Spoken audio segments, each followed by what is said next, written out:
live and ready to rock and roll. Good morning, everybody, and welcome to the Hat and Beard Show. It is Monday, April 28th, 2025, which means we just wrapped up the last big portion of the NFL offseason before the endless slog and then into spring training. Well, not spring training, but training camp. So the draft just wrapped up, guys, and what a wicked and exciting draft it was. I tell you what, Thursday night I expected some interesting moves to be made, some things to be had, but boy, I hope you guys had on your dancing shoes because it sure was a funky beat. Started Thursday night, and it just kept right on rolling all weekend long. Obviously, the big talking point is right there. You see it, the lead story of the day. Shedeur Sanders falls all the way to the 5th round. Now, some comparisons could be made that remember a couple of years back when Malik Willis, the quarterback from Liberty, was pegged at the Detroit Lions in the number 2 spot, saying that we were going to pass on Aidan Hutchinson, making the biggest blunder in franchise history, and we've seen him fall all the way back. Could we have projected a Shedeur Sanders slide? Yes, we'd been doing it all week long leading into the draft. Did we expect that much of a slide? Yeah, I don't think anybody ever seen that much of a slide coming. And there are some speculations around that. I think RG3 has a little article here that we'll delve into that really kind of sums up what I was thinking. After a little bit, I'm not going to lie, I was just kind of ultimately rooting for Shedeur Sanders to go completely undrafted. I read an article that said, at a certain point, he should try to contest the NCAA, their ruling of him being ineligible to come back for college football because of things that he earned, but money, endorsements that he accepted, invitation to the combine, et cetera, makes him ineligible for college football. However, the argument had been made that with the existence of the NIL, the NCAA is already committing antitrust or breaking antitrust laws. So really, it's all a moot point. And, we've seen many years ago, Maurice Claret, Mike Williams, the wide receiver for USC, challenge the eligibility clause for the NFL and winning, although to various degrees in their career, neither one of them really panned out to be much of anything. So Shedeur Sanders could potentially try and contest the NFL's or the college levels rules on eligibility for playing at the collegiate level. I think that if Shedeur could win that, the best thing he could do would be to transfer out of Colorado and spend a year away from the watchful eye of Deion. We'll talk more about this in the article. Big breaking news a few days ago during the draft after night one.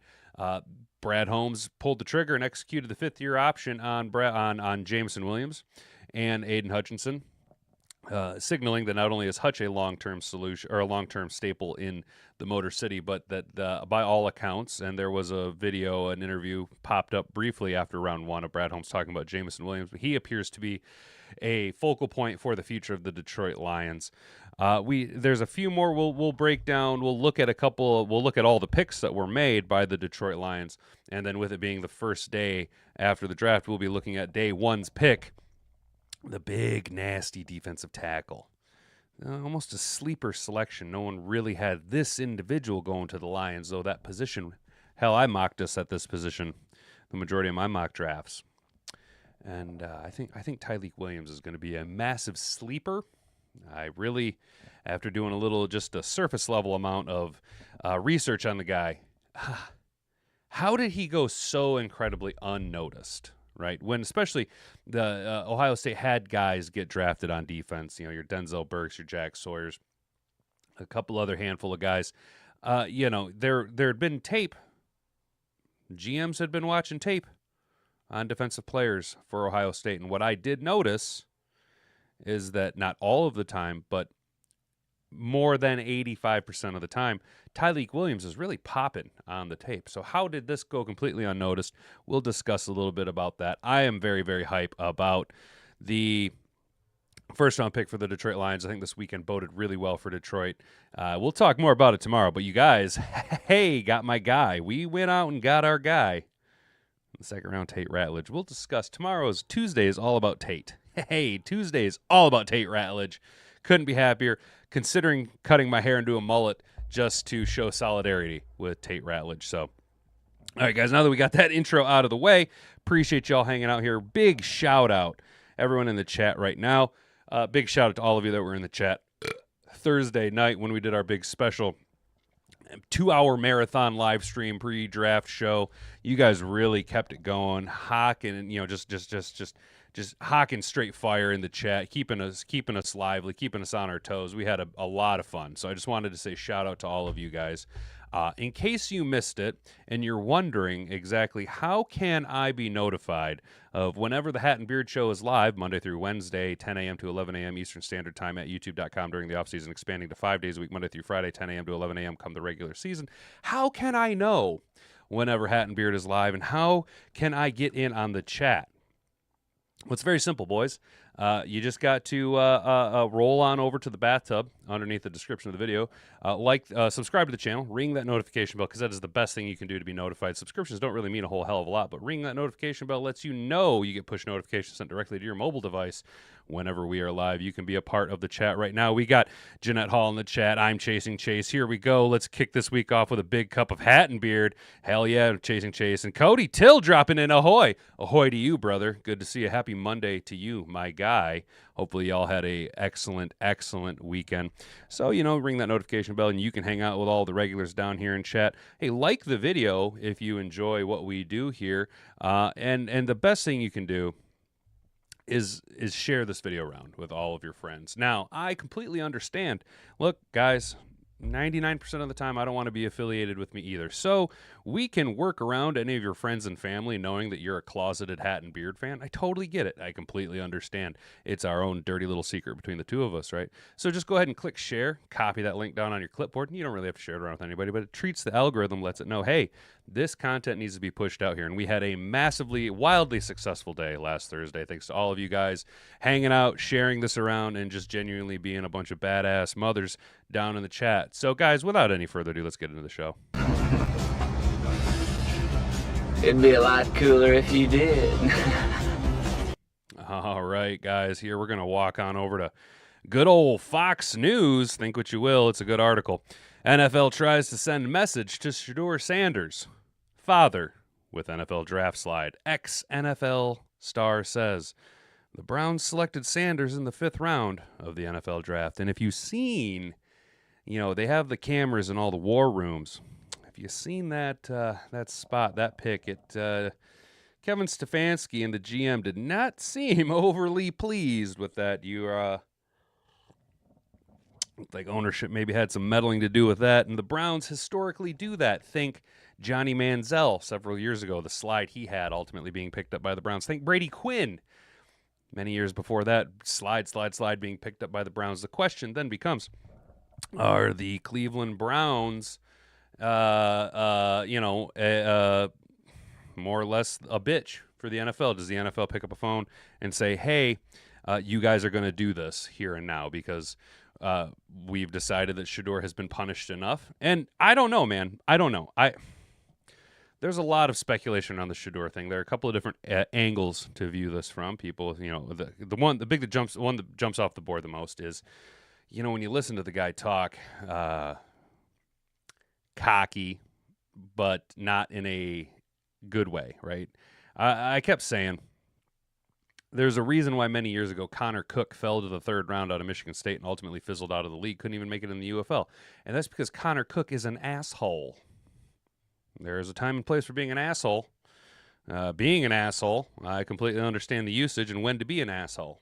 Unfortunately, you can't really be an asshole and play a quarterback in the NFL. Now, personally, when I listen to Shedeur Sanders talk, I don't think he is deliberately trying to be an asshole.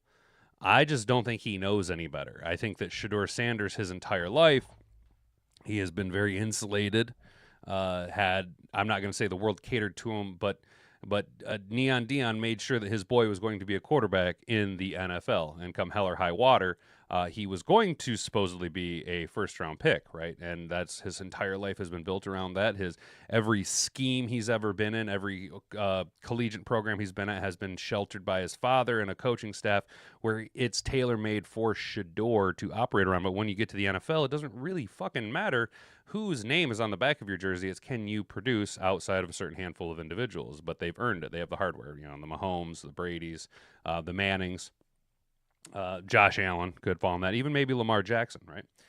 But Shedeur, though, seemingly interviewed terribly, absolutely terribly, and unfortunately, I can't sit here and say it's necessarily all his fault, though. As a early 20-somethings individual, you should have enough self-awareness to be able to tweak your personality, you know what I'm saying, change and adapt to being a more mature individual. And then Deion, look, man, I know that Deion was really pushing hard for Shedeur to go to the Giants. He really wanted the Giants to draft Shedeur. Strange considering he spent so many years in Dallas and they're a divisional rival. However, when you look at the branding that is there, the media market that he'd be playing in, the world's largest media market, New York City, the big brother in New York too, the Giants, not the Jets, not the little brother, but the big brother, playing for the big brother, playing on a team that has quarterback questions with famous Jameson, Russell Wilson holding down the fort. Don't forget Tommy DeVito is in town. But there was quarterback questions at the Giants. They do have kind of a potentiality to be an up-and-coming team. You put that media market with Shedeur. You make him a marketing gold mine for the Sanders family. However, the big thing that I was kind of starting to link was, so Shedeur goes to the Giants, right? Shedeur goes to the Giants. Now, what is going on with the Giants organization? Well, Brian Daboll is his seat is very, very warm. There's a reason why he lost all that weight last year, and that's because basically for the last year and a half, he's been sitting in a sauna this whole time, just sweating his ass off, just dropping pounds. And at least in my opinion, now I'm very tinfoil hatty, but I was pretty certain that what you would end up seeing is another bad year out of the Giants because they're not quite there yet. I'm pretty sure Brian Daboll loses his job regardless. The Giants have not necessarily the strongest roster, and they should have fired Daboll at the end of this year, utilized the capital that they had here to start the rebuild process, but they're going to Bears their way into the situation, bring in a first-round or a young quarterback, Jackson Dart, in the first round, have him 1 year with a coach, fire the whole coaching staff, and then you're just going to be in this turnover period. But what I was speculating is if Shedeur went to the Giants are going to have a bad season. Brian Daboll is going to get fired, and then, oh, by golly, who would be the top candidate to be the head coach of the New York Football Giants, where his boy is the quarterback, and it was almost just put it in stone that Deion was going to be one of the top candidates for the New York Football Giants. But that's not something we need to worry about at all because Shedeur slid all the way to the 5th round. So we're going to talk about that. And I actually really like what RG3 has to say here. We're going to roll over to the chat real quick. There's a difference between confidence and being a dick. 100%, Chase. You just took that hammer and dropped it right on the nail, my guy. Yeah, his father's arrogance ruined it for him. I completely agree with you, Cody Till, my guy. Yes, Neon Deion, although being a Hall of Fame player, and justifiably so, both with the numbers and the whole telling the story of the NFL. You can't tell the story of the NFL without Neon Deion. Neon Deion just fucked Shedeur from the jump. And, there is this other thing that no one really talks about. And, there's a whole ass other Sanders brother that was in this draft. Shiloh. The other brother, and he just, like, that poor kid. He just got completely forgotten about, but I think he was an undrafted rookie free agent picked up by Tampa, I want to say. And honestly, between me, you, and the wall here, fellas, I would really like to see Shiloh have a better career than Shedeur. And it's nothing against Shedeur as a person. I'm sure that if I were to ever meet Shedeur Sanders and talk to Shedeur Sanders, I bet he's a relatively nice guy on the surface. It's just the sins of the father, right? The sins of the father are going to be paid out by the son, and that's what Shedeur is facing now. So let's get into this. Former NFL star Robert Griffin III, RG3, offered his take on Shedeur Sanders' situation on Saturday as the former college star fell into the 5th round to the Cleveland Browns. That's right, former Heisman Trophy winning star Robert Griffin III, and could have had quite an illustrious NFL career. I think Robert Griffin III's career got cut short thanks to Mike Shanahan. Yeah, Mike Shanahan. Sanders had questionable interviews with teams during the draft process, according to multiple reports. That appeared to hamper any notion of him being selected in the first round, let alone rounds 2 through 4. He also had kind of a weak arm by comparison. He wasn't that dominant of a physical specimen. Both when the eye, but doesn't pass the eyeball test. Doesn't the arm strength, which can be overrated. I mean, look at Jared Goff. He doesn't necessarily have the strongest appearing arm, but still can zip the ball down the field. You can tailor an offense. You can lead into, especially as a rookie. You can maybe not need him to have as much zip on the ball and set him up to be more successful. Developing an offense around him, not necessarily a retarded offense, but a not as Chiefs oriented. A lot of audibles, a lot of RPOs. Really kind of simplify it for Shedeur and develop him along. Although, again, he does have the seasoning of being well groomed in his youth at a high level. I do think he still has a higher rookie ceiling than Cam Ward. Though Cam Ward, man, the Titans are making a lot of good moves for Cam Ward. Cam Ward's being set up for some relatively decent success for Tennessee. Maybe they are starting to make some right moves. I do think it's incredibly ironic that even though we mocked Shedeur time and time again, number 2 to the Browns, he still ended up as a Cleveland Brown. Shedeur Sanders should not have, quote, Shedeur Sanders should not have dropped out of the first 3 rounds of the NFL draft. He dropped out of the first 3 rounds of the NFL draft because it's 100% personal, Griffin said. NFL GMs, scouts, and NFL at large are trying to teach Deion Sanders and Shedeur Sanders a lesson. Quote, a lesson that they didn't teach the Mannings when Eli wasn't going to play in San Diego. A lesson they did not teach Andrew Luck and his family when he was the perennial number 1 draft pick from the time he was a freshman in college. A lesson they did not teach Baker Mayfield when he came out of Oklahoma, and a message they did not teach Joe Burrow when he came out of LSU. So what do I mean by all of that? What I mean is that these guys had the confidence.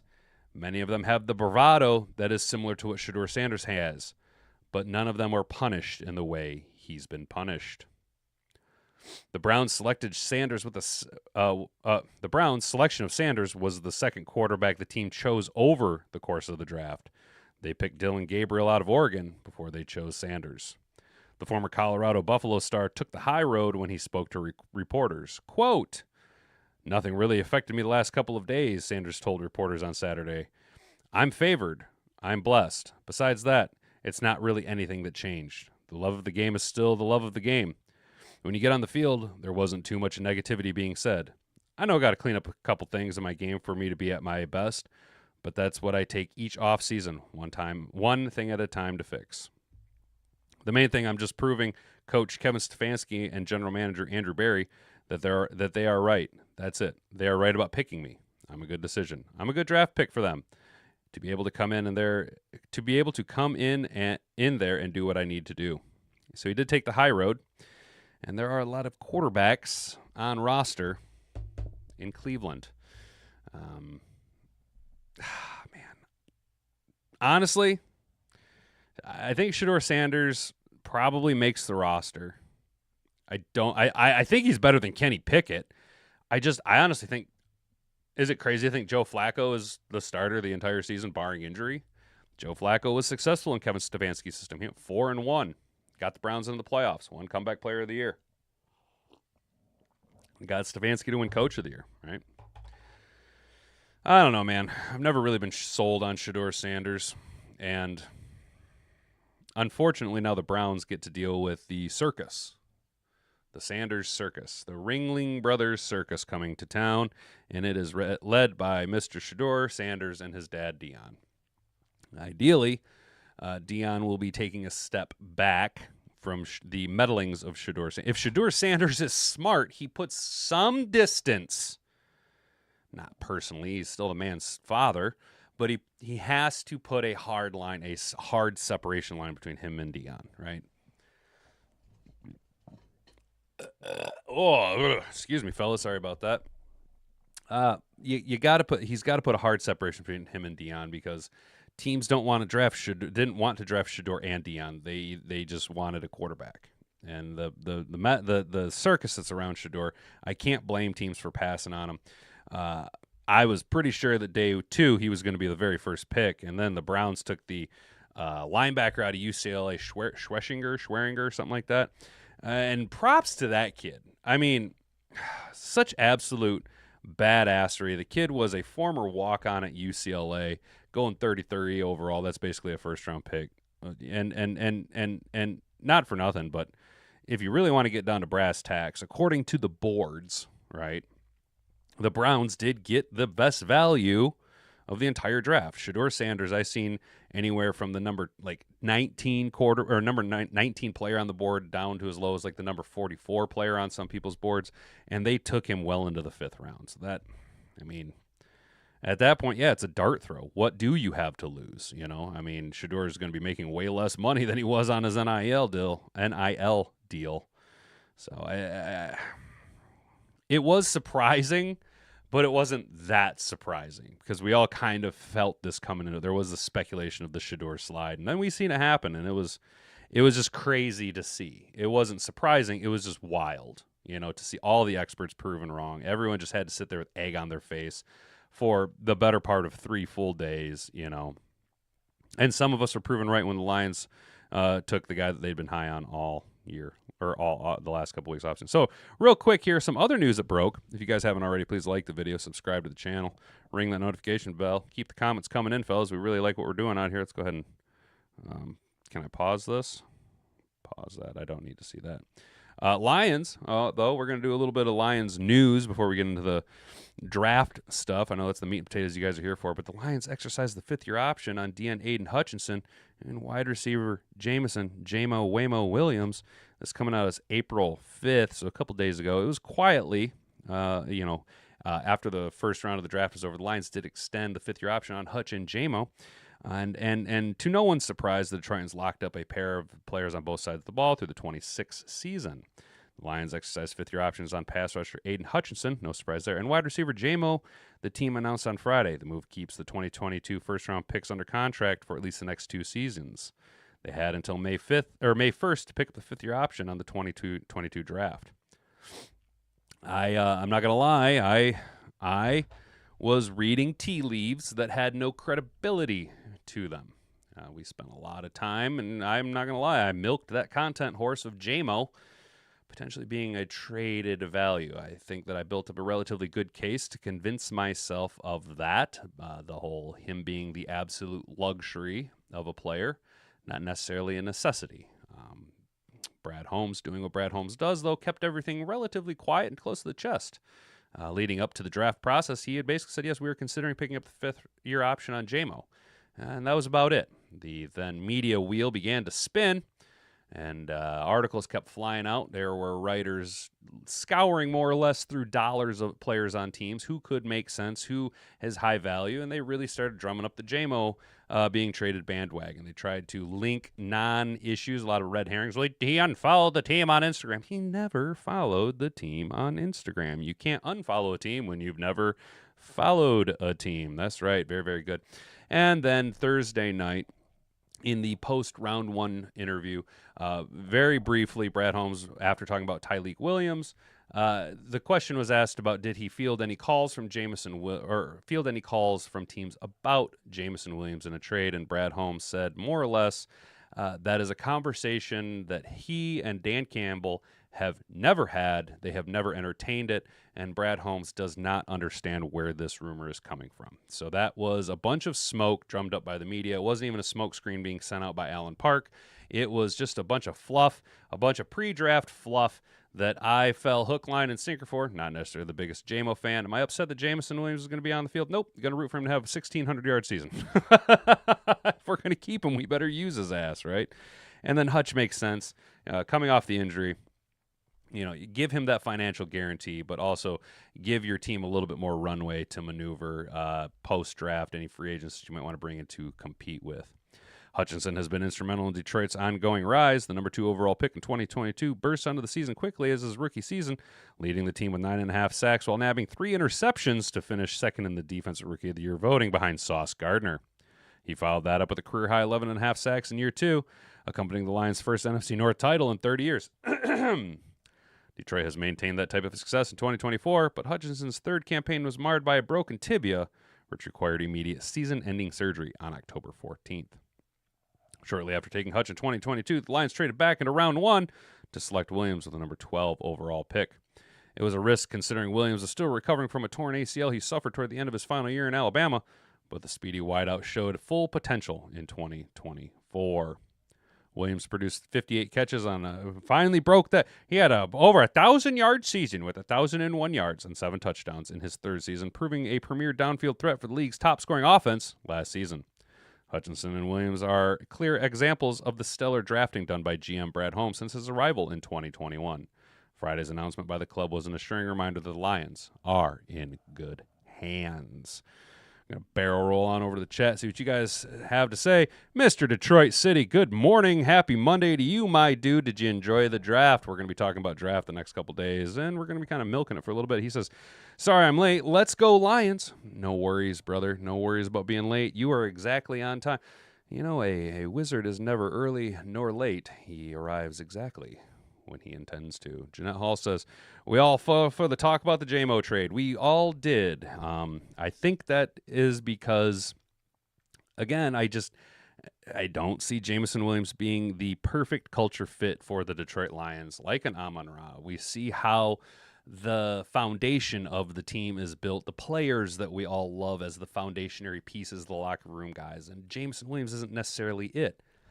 The question then has to become, can you build a team with just locker room guys, or do you need a mix of all personality types?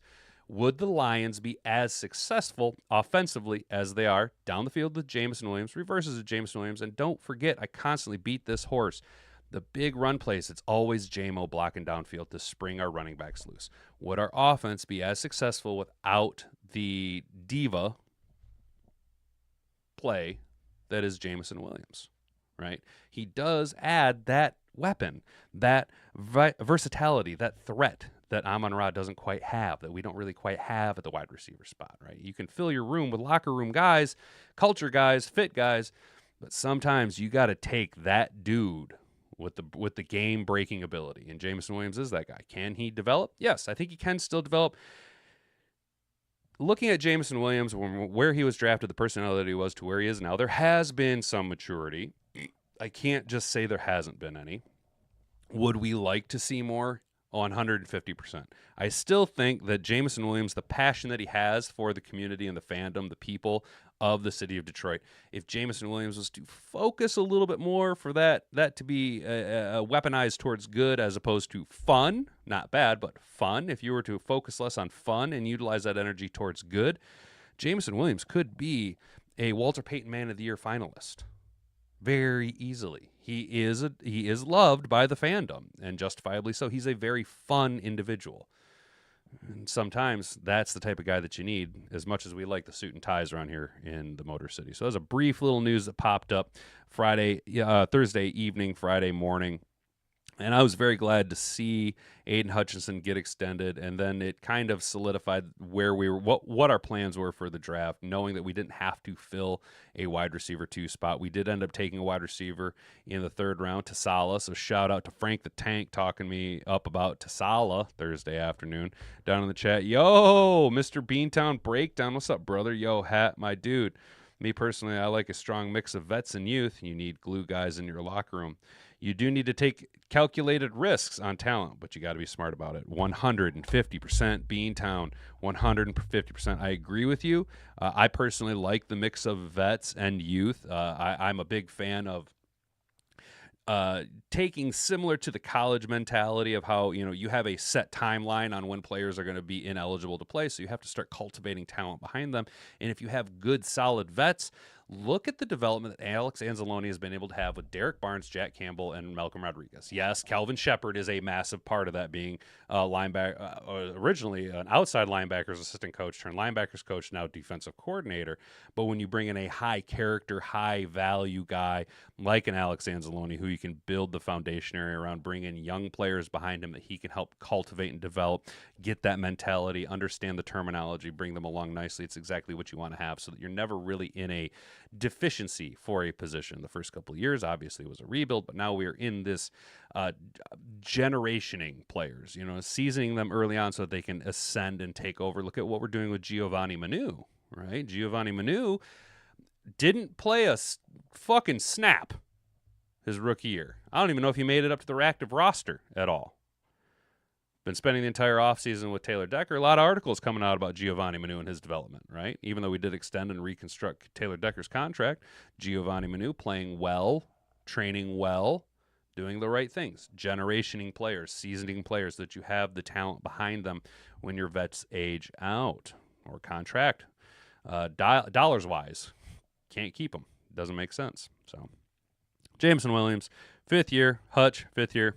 Not necessarily mad about it. Calculated risk with Jamo. It's a calculated risk with Jamo, and I think that Brad Holmes is a smart enough individual to know when he's making a bad move and when he's making the right move. And if Brad Holmes says that this is the right move, who are we to question Brad Holmes? Mr. Detroit City trade up for a white wide receiver, drafts a white DB, ignores edge rushers who fell.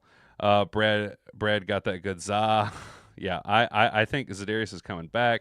I am a little confused why we waited so long to take an edge, but I like what I'm seeing about our. I can't even pronounce the guy's last name, but the edge out of Boise State. First of all, he's the first Egyptian-born player drafted in the NFL.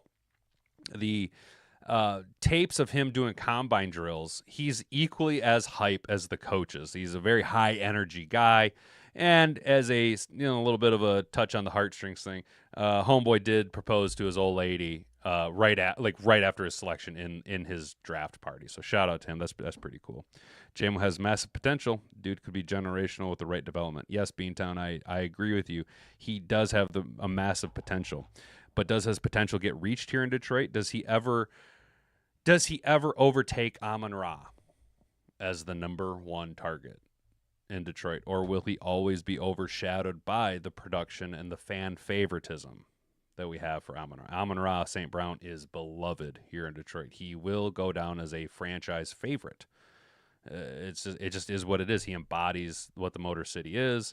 Jamo a little bit more Hollywood. You know what I'm saying? So Jamo could hit his potential, but does he do it in Detroit, or does he have to go somewhere to become the number one and establish himself as the number one?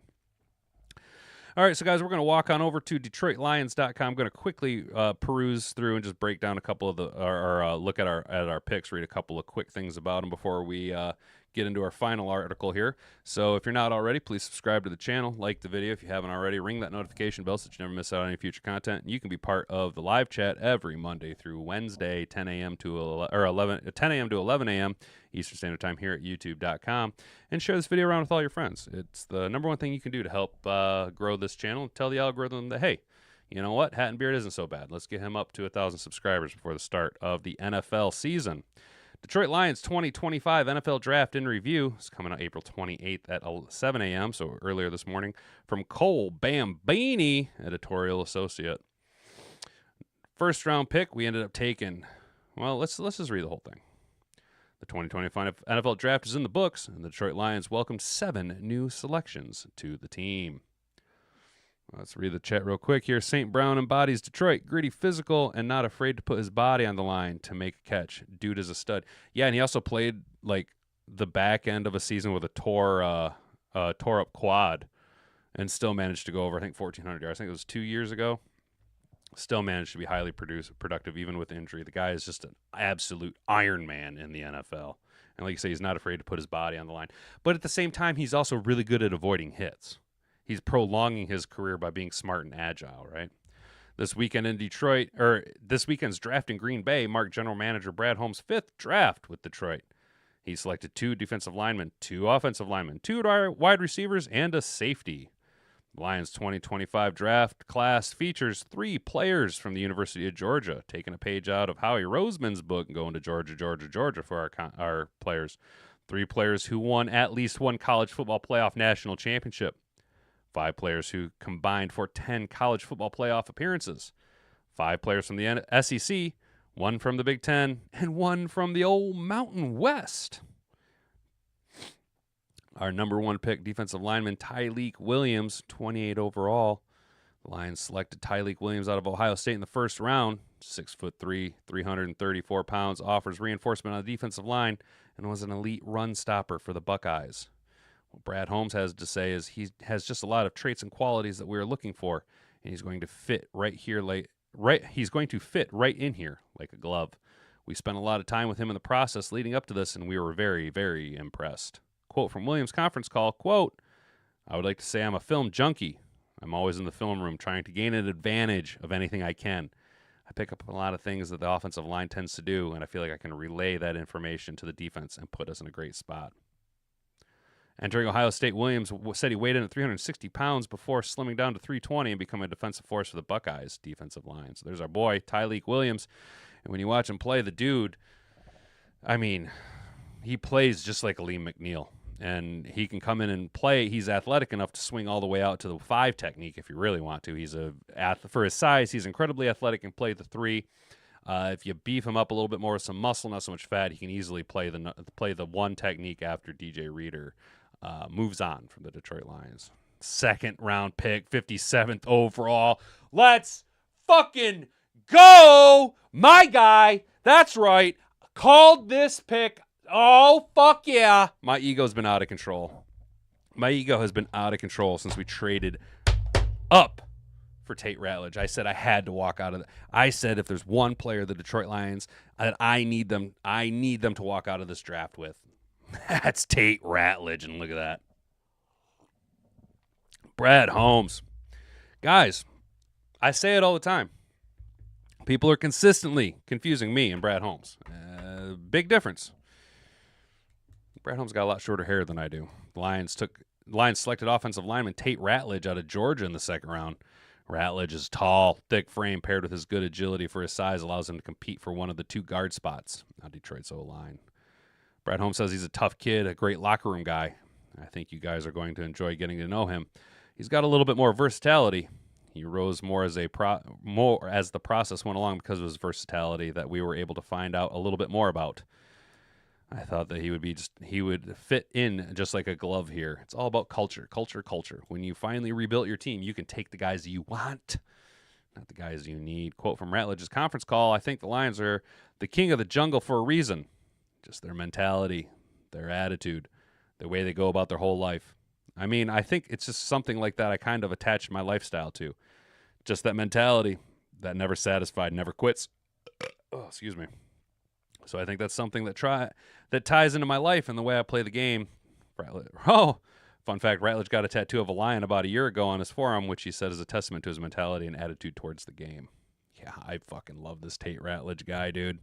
I've been just fucking wanting Tate Ratledge for about 2 weeks now, boys. And I'm so glad we were able to get him. Comment down below, should I cut my hair into a mullet so that it's nice and long by the time the season starts in solidarity with Tate Ratledge? Should we be the Dirtbag Boys together? Let's go, Tate Ratledge. In the 3rd round, we took Isaac Tassala.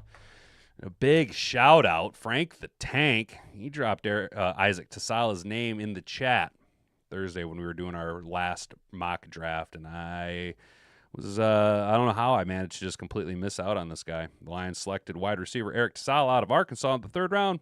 He's a big-bodied wide receiver with the potential to become another downfield weapon for offensive coordinator John Morton and quarterback Jared Goff. Brad Holmes says, you see a guy, he's big, long, smooth strider, can accelerate, can run. He's a hands catcher, which is good. He plays special teams and can block. He can do a lot of things. Calls himself a dirtbag just like Mahogany did. My kind of guy. Exactly, Mr. Detroit City. Michigan mullet. Yes, dude. And that was the comparison. When that comparison of the dirtbag thing came out, it was like, oh my God, this guy really is just like Christian Mahogany. When you put the tape on him, these dudes are human walls. I mean, human walls. Tate Ratledge, for an offensive guard, I have very rarely seen at the collegiate level, especially in the SEC, an individual be able to turn defensive tackles in his first step. He can turn a defensive tackle in his first step and get Ratledge can get his whole ass around and wall off that gap and just make a huge running lane for either one of our 2 running backs. It also then gives Frank Ragnow, who's incredibly athletic, a little bit more versatility to get up to the 2nd level, knowing that you have more, you have a really guaranteed play. I think that the step between Zeitler and Kevin Zeitler and Tate Ratledge, you're going from a B+ to a B. You know what I mean? There is not that much change there.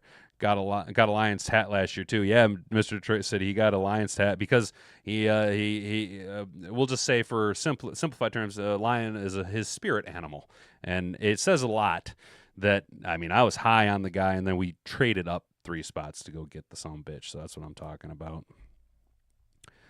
Tasala's pumped. He's excited. So many different skill sets, obviously. Veterans, new guys, so many talents, and so many different backgrounds that I'm going to be able to learn from. Obviously, there's so much talent in the room, and I'm just excited to learn from all of them, but to bring something else, something new to the room as well.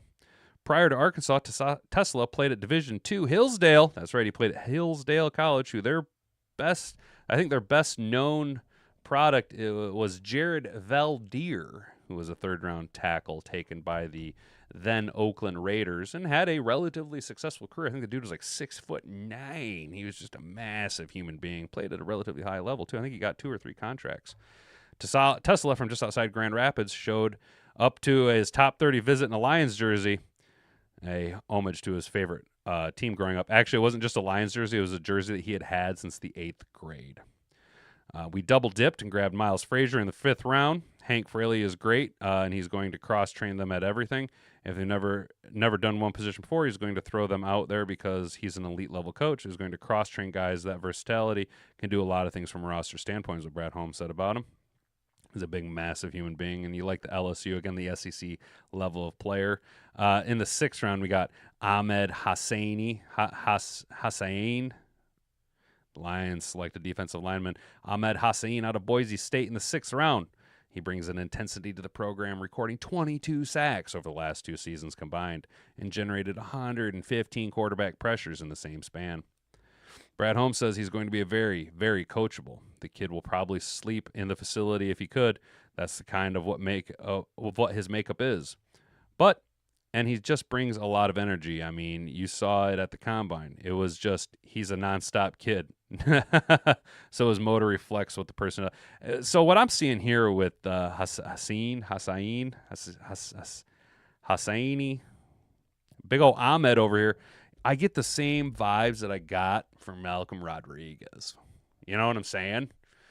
Big motor, high energy guy. You know, if we were on Hard Knocks, you'd see the defensive line coach saying, "I don't want to start Ahmed. I don't want to, but you guys aren't giving me any reason not to." You know what I'm saying? Like, that's what I'm hoping to see out of Ahmed. I really like that pick. We grabbed Dan Jackson, the safety out of Georgia, a little bit of in the 7th round, 223rd overall. He can compete for a roster spot, though.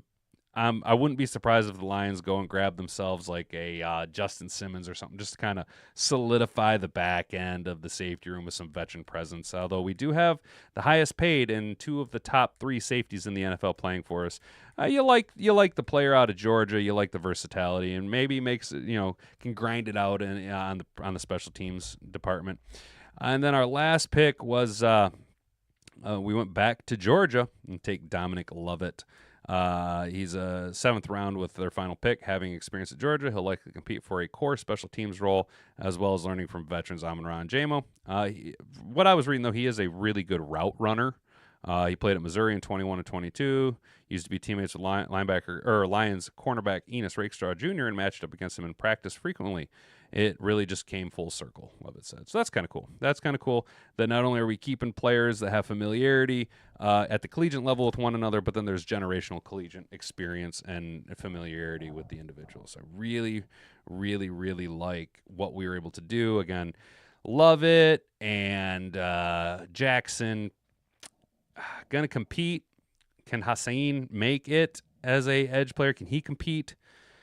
Frazier, again, competing levels outside of Tasala, Ratledge, and Williams. Those guys are going to have to scrap it out for a roster spot. I do think, though, that as you see Tasala get more reps, get more experience with Jared Goff, understand the system, you're kind of going to run into a little bit of a bottleneck for that 3rd, 4th wide receiver spot. Right now, it's obviously St. Brown, your number 1, Jamo, your number 2. And this is just wide receivers, right? Obviously, in the pecking order goes St. Brown, Laporta, Jamo. Really, St. Brown, Laporta, the running backs, and then Jamo. But as far as the wide receivers are going, St. Brown, Jamo, and then the third spot was going to be held up, or the front runner right now is obviously our boy Fireball Tim Patrick, re-signed with the Detroit. Khalif Raymond restructured his contract, although more of a dynamic special teams return man, though does offer some flexibility at the wide receiver spot. I've always kind of considered him recently more of a poor man's Amon-Ra St. Brown. But Tasala, he's bigger. He does have wheels. You know what I'm saying? I like what we're doing here. A nice developmental piece to learn from very high level wide receivers, and we'll be able to come in and contribute. Think maybe some 4 wide receiver sets. Again, God forbid anything happens. We have a nice, big, smooth strider. He can accelerate, and he's a hands catcher, not someone who waits for the ball to come to him, but someone who's going to go grab it with his hands. So I like the Tasala snag there. Real under-the-radar type player, too. Again, Tate Ratledge, though. My guy, Tate Ratledge. And we'll talk more about Tate Ratledge tomorrow. Today, we're going to finish the show up talking about what 3 Ohio State writers share their thoughts on Lions' first-round pick, Tyleik Williams. 3 Ohio State beat writers reflect on Tyleik Williams' collegiate career. It's coming from Pride of Detroit, Max Gerber, just this morning. Before we get into it, guys, if you haven't already, please like... What in the flying fuck? Oh, my God. That was weird. That threw me totally off, fellas. That totally threw me off. Like the video, share the video around with all your friends, subscribe, ring that notification bell so that you never miss out on any future content. We're going to roll over to the chat before we get into this last article. I think the Lions were really smart this draft. They did the best they could to replace what they lost in free agency. I agree with you, Beantown. I totally agree. They did the best that they could with what they had available. And the one knock that I have seen is, could we have taken Tyleik Williams in the second round? Yes. We would have had to trade back out of 28, which is what we all wanted, right? However, it takes 2 to tango, man. You can't just expect your trade to be there. And as the Lions continue to win, and the way that we do win, we don't make a lot of friends in the NFL. Think of the last time we played the Cowboys and Dan Skipper trolled the Cowboys with how often he lined up as an eligible receiver. You know what I'm saying? The trick plays, the not letting your foot off the gas, these will leave bad tastes in teams' mouths, and some teams are going to remember that when it comes time to be wheeling and dealing. Jordan Peterson once said, "It's not whether you win or lose, it's how you play the game. And although we win and don't regularly lose, sometimes maybe we don't play the game the best. And when you don't play the game the best, you're going to run into a situation where people just don't want to play the game with you anymore. So, maybe no one was willing to trade with the Lions. And when it comes down to it, if you're not willing to trade and your guy is there, take your guy. We are not in a I need to have. We can take whoever. You know what? If we came into it and everybody was gone, we were sitting at 28 and we couldn't trade out, Isaac Tasala was the number 1 guy, Brad Holmes probably would have pulled the trigger, right? Because that's the world that we get to live in now. So this coming to us from Pride of Detroit. This is just some talk about Tyleik Williams, right? These are guys that have followed his career at Ohio State. Many analysts did not project Williams as a first-round pick. What qualities or attributes do you believe made him a strong choice for the Lions at number 28 overall? So this is different writers, Tim May, Tony Gerdeman, and Dan Horp, who all follow Ohio State and are beat writers for the Ohio State Buckeyes. He's a big and thick and strong and aggressive, and he's productive. Guys this size of him coupled with quickness are a rare find in the game of football. Williams is the size of a nose tackle with the agility of a 3 technique. He is extremely quick for 327 pounds. He was a 4-year contributor at Ohio State and comes from a winning program. He is the first Buckeye defensive tackle selected in the first round since 2001, which also provides some context on his ability relative to past Buckeyes defensive tackles. And if you want to make another connection, Taylor Decker was the first offensive lineman taken from Ohio State in many, many years when the Lions took them, because Ohio State was kind of having a little bit of a down as far as lineman production is concerned, right? He's an excellent run-stopping 3 technique defensive tackle with unusual athleticism for his massive size. With defensive tackles increasingly becoming a premium position in the NFL, I'm not surprised he was selected in round 1. The Bills and the Eagles also showed interest in him, so I don't think he would have stayed on the board much longer if the Lions didn't draft him. What specific strengths did Williams bring to Ohio State's defensive line unit? His get-off is outstanding, and he will fit the bill of what Larry Johnson wanted from his 3 technique, which was someone who could get upfield and disrupt the flow. He was tenacious to the whistle. Just turn on the video and watch him, especially through the 4-game grind of the college football playoff. That's what I'm saying. The dude pops on film. I don't know how we all just missed him. Williams is quick and strong. Offensive linemen have to really set themselves for his power, but when they do, he can catch them flat-footed with his quickness. If they prepare for his quickness, then they're not ready for the power. Talking with an NFL scout recently, he put it this way: when he goes. He goes. He comes out like a bat out of hell, man. He plays like a man possessed with his fucking hair on fire. He's a bunch of hard-running Jessies, dude. His combination of size, strength, and quickness allows him to highly disruptive at the line of scrimmage, particularly against the run. He's good at shedding blocks, is a good tackler for a DT, and shows impressive stamina for his size. He played more than 1,200 snaps across his final 2 seasons at Ohio State. Holy shit, man. That is a lot of college production. Down in the chat, Beantown says, people here in New England have compared him to Vince Wilfork, and we all know how good he was, so that's a massive compliment. Yes, dude. That is a huge comp right there. Vince Wilfork was a fucking force in New England, bro. He was an unstoppable wrecking ball of a human being for the New England Patriots during their glory days, right? From your perspective, what areas of Williams' game will require development in order for him to thrive at the professional level? I'm going to tell you right now, he needs to regularly keep his pad level low. Early in his college career, endurance was a challenge, but that's also because he got banged up a little. It was no question in his final season. Williams was an honorable All-Big Ten mention selection as a freshman and sophomore, and that was when he wasn't necessarily conditioned well enough to play more snaps. Even at 330-odd pounds throughout his career, his wind improved. Detroit may want him to lose some weight depending on what they want him to do. As a 3 technique, he could penetrate, but getting all the way to the quarterback wasn't necessarily a strength.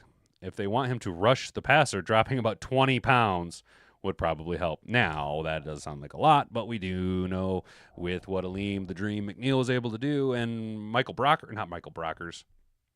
Oh, Jesus Christ.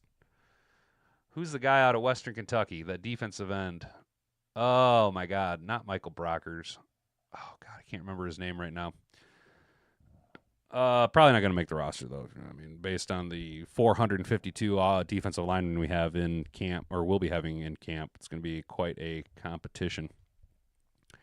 I think that depends on what role he plays in the Lions' defense. If the Lions keep him in the 1-gap 3 technique role he played in Ohio State, he'll need to continue developing as a pass rusher, as he only had 11.5 sacks in his 4 seasons at Ohio State. If they move him to the nose tackle, he'll need to work on consistently handling double teams, as that is something he didn't have to do a ton at Ohio State since he primarily played the 3 technique and had a ton of talent around him. And also you're going to have to get your ass down and get that pad level a little bit lower if you want to defeat the double team. Remember, low man wins. In the game of football, leverage is king. The Lions organization places a high premium on character and resilience. In what ways do you see Williams embodying the gritty culture the team is known for? He seems to enjoy being in the midst of the battle of big men, which is, after all, the essence of real football. Ohio State's defense in 2024 was known for give us a yard and we'll defend that yard, something that came to bear in at least 4 goal line stands of note. Williams was in the crunch zone in all of them. Yeah, he was the big man in the middle.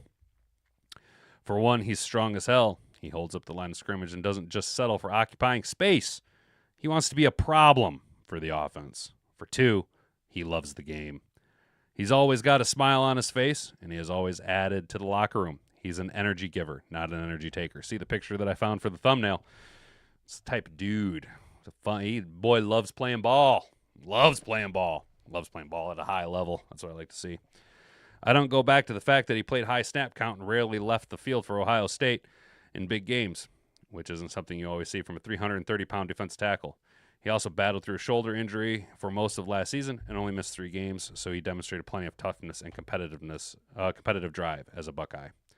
Are there any other standout moments, stories, or behind-the-scenes insight from Williams' time at Ohio State that you think Lions fan would appreciate or find meaningful? He hated losing to the team up north, a.k.a. Michigan. He and defensive tackle Ty Hamilton referred to their partnership as TNT, referring that Williams was their ability to explosive and blow up plays. Around the world, defensive tackles are usually guys who just eat up space, but here we are as playmakers. We're not just here to fit the gap. We're here to fit the gap and make the play, Williams said last season. As a sophomore, he wasn't playing as much as he thought he should have been, and created his own hashtag of Free91. That caused a lot of panic among fans that thought he might be looking for a transfer, but it was always just a statement on his desire to be on the field. As a junior, he acknowledged that he wasn't in the condition that he needed to be, quote, freed as much as he'd liked, so he made sure that would never happen again.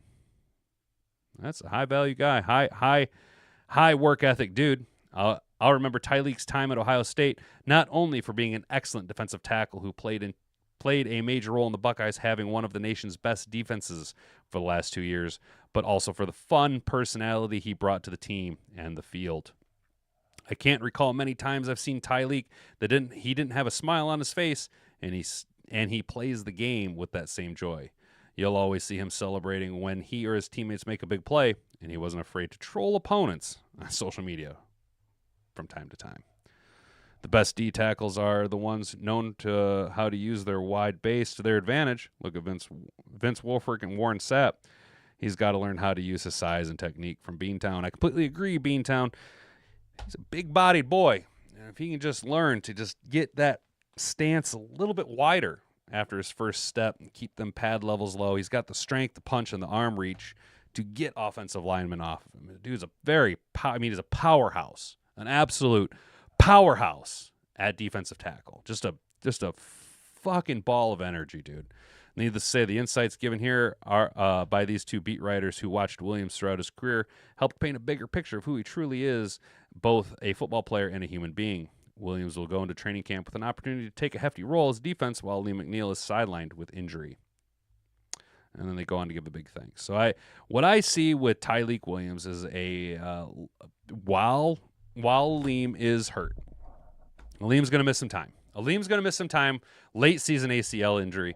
Nothing we can do about it. Signed Roy Lopez, re-signed Levi Onwuzurike, both of those guys on 1-year deals. But what we did is we brought in a high-level player who can play early, and then once he maybe runs into a little bit of a wall, it's about the time Aleem comes back, and that gives us 2 rotationary players. So what you see now is a rotation player for Aleem with Tyleik, and a rotationary player for DJ Reader with Tyleik and Roy Lopez. So perfect amount of seasoning that you can get on the young rookie. Reader won't be here next year. Then Tyleik slides into DJ Reader's nose tackle spot. After a year of development, a year of ascension, he takes over, and we end up having 2 top 7 defensive tackles in the NFL. Number 97 is all we need, Mr. Detroit City. Yes, I agree. Aidan Hutchinson is a one-man wrecking crew, but wouldn't it be nice to see his sack numbers go up because of additional help along the defensive line where he doesn't have to do it all himself? We're not relying on just him and Aleem. We can rotate high value guys, big explosive defensive tackles. I think Tyleik has a very, very high floor and an incredibly high ceiling. His ceiling will be hard to reach in his rookie year, but come year 2, year 3, with that first-round pick, gives us the flexibility of a 5th-year option. I think Tyleik will be here in Detroit being a massive disruptor along with Aleem and Hutch for many, many years. I think this guy is poised to have a outstanding career with the Detroit Lions. I think he fits on the field what we try to do. He's a scheme fit, 150%, but then you read how the guy is off the field, and he is a culture fit for the Detroit Lions. So what an absolute just home run pick, a guy that none of us really thought. But Brad Holmes, I can't not be hype over people Brad Holmes pick, you guys. So real quick, we ran through and we read NFL tries to send a message to Shedeur Sanders from Fox News. The Lions exercise their 5th-year option on Hutch and Jamo. We went through the Lions draft review of players, and then we broke down and took a closer look at our first-round pick, Tyleik Williams, and how hype I am about him. Tomorrow we'll be doing the same thing, but with my guy, Tate Ratledge. Oh, dude, my guy, Tate Ratledge, guy that I said we had to walk out of this draft with, and boy, howdy, if we didn't do exactly that. So those are some things that we broke down today, and some news, some articles, some post-draft coverage that you guys were really waiting to get after. I was waiting to get after. I've really been looking forward to this discussion today and tomorrow. Down in the chat, smart thinking of the head office to make a big picture team. Exactly, Jeanette Hall. It is Brad Holmes playing 4D chess. Mr. Beantown Breakdown. Having a dude like that with the size is going to be a massive help to Hutch. Hutch numbers about to go crazy this year. Yes, Aidan Hutchinson's going to break the single season sack record. Aidan Hutchinson not only has the help now along the front four, a bolstered secondary, but Aidan Hutchinson has something to fucking prove. He's going to be playing like a man possessed, and I expect our defense now with bringing in DJ Reed, the ascension of Terrion Arnold, Enos Rakestraw having a full year now to condition, Kirby Joseph getting his contract extension, playing at a high level, Brian Branch going to be wanting to play for a similar contract. You bring in Tyleik Williams. You add some peppering in with the defensive end from Boise State. Maybe a free agent acquisition here or there. Kelvin Sheppard probably I would expect to be a little bit more of an aggressive defensive coordinator than Aaron Glenn was because he has better pieces available for him to play with. Aidan Hutchinson gets 24 sacks. Tyleik Williams gets 3 sacks. Aleem McNeil gets double-digit sacks. I just don't see a world where if this front four stays healthy, how absolutely disruptive it can be. It's just going to be lights out. Everybody's going to be terrified.